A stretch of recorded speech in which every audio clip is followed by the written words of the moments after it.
Hair triggers, remappable back paddles, 3 customizable profiles, and an ergonomic design has seen the Instinct Pro become one of the go-to controllers for competitive gamers.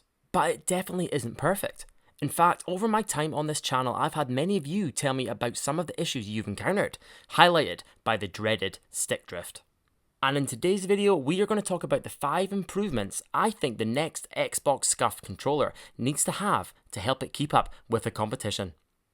Let's get into it. There is no denying the SCUF Instinct Pro to this day is still a great controller. But since its release in 2021, it has been a little left in the shadows, with other controllers offering a number of superior features. The main one, however, and the first improvement I'd like to see in the next SCUF Instinct revision, which I shall call the SCUF Instinct Evo, is Hall effect thumbsticks. Stick drift is something that has plagued many an Xbox controller, and particularly every Instinct Pro owner I've heard from has complained about some sort of stick drift to varying degrees. This is caused by the potentiometers used on the gamepads, which can get a little dirty and are prone to wear. However, Hall effect thumbsticks can virtually eliminate stick drift, while also allowing for smoother and more accurate stick movements. Highlighting the need for Hall effect thumbsticks is the fact that there are many controllers on the market that offer this feature, many coming in at a much lower price than the SCUF, just like the Game Sir Khaled seen on screen right now. I'll leave a link to the full review of this controller here so you can check out if you so wish. But for now, I'm sure you'll agree that Hall effect sticks are a must, for not only the longevity of the controller, but also to help it stand up competitively. The second feature I hope to see improved is also focused on the competitive side, and that is the latency. The Instinct Pro shares many of the same internal components as the core Xbox controller, and as such has the same standard polling rate of 125Hz. Now, this may have been pretty good when the controller first released, but when you consider that these days competitors such as the Victress Gambit are far exceeding this, allowing for quicker response times in them hectic moments, it would be nice to see an improvement here. There are even some pads available that offer up to 1000Hz polling rate, really putting the SCUF to shame.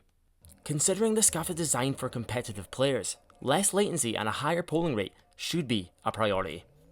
The third area I feel the SCUF Instinct Evo needs to improve in is the customization. Now firstly, yes, I will admit that the Instinct Pro does already offer some nice ways to mix up your controller. It has interchangeable thumbsticks, a swappable D-pad, and of course, the removable magnetic faceplate. And yes, while this is nice, you do have to purchase the faceplate separately, which isn't cheap.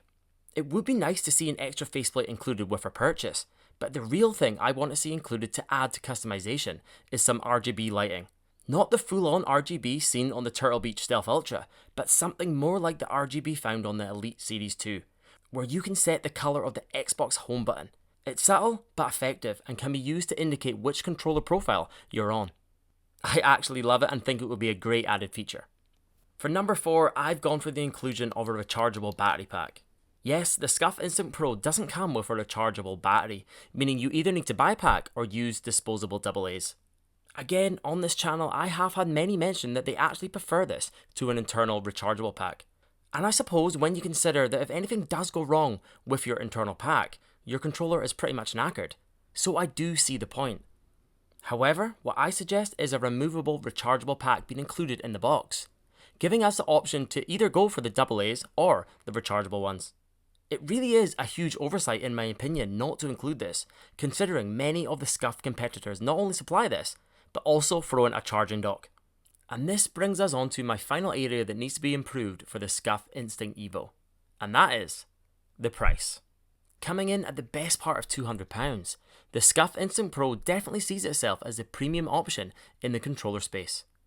But when you look at the overall package, where we are supplied with just a second set of thumbsticks and a USB charging cable, it does leave a bit to be desired.